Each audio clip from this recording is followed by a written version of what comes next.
ধরনের এলোমেলো ভাব, আমি এটা বিকৃতি বলবো না, একটা এলোমেলো ভাব লক্ষ্য করি এবং সর্বত্রই তাকে দেখি যে সে সত্যিকারভাবে আমি এরকম, এটা হচ্ছে আমার নিজস্ব, আপনারা ক্ষমা করে দেবেন।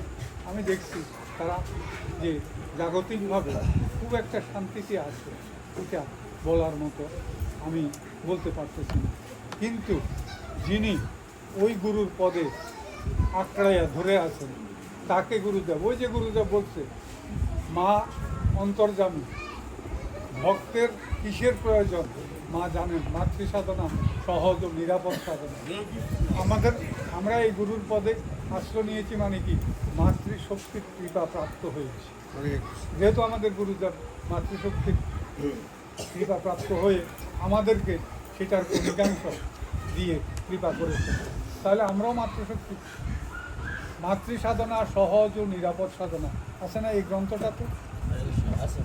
মা অন্তর্যামী রূপে জানেন ভক্তের কিসের প্রয়োজন, তার কাছে বলছে কিছু চাওয়ারও প্রয়োজন। তাহলে আমরা যদি ওই গুরুপদে মাতৃপদে আঁকড়াইয়া ধরে রাখতে পারি, আমাদের আর কারো কোনো কিছু, এই দৃশ্যও আমি দেখতেছি। ওই যে উনি আমাকে বলছে যে পার্শ্বদ রূপে আপনারা কী উপলব্ধি করেন, আমার উপলব্ধিটা আমি বলতেছি, ক্ষমা চেয়ে নিয়েছি, কিন্তু ওর আগে আমি দেখছি সে মহাশান্তিতেই আছে, কারণ তার তো কিছু চাওয়ার দরকার নেই। অন্তর্যামী রূপে মা গুরু তো জানেন তার কিসের প্রয়োজন, তাকে তা দিয়ে তিনি কৃপা করে যাচ্ছেন।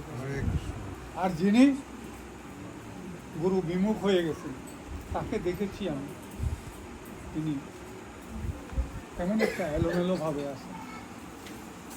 জয় জয় গোস্বামী শ্রী শ্রী কুঞ্জ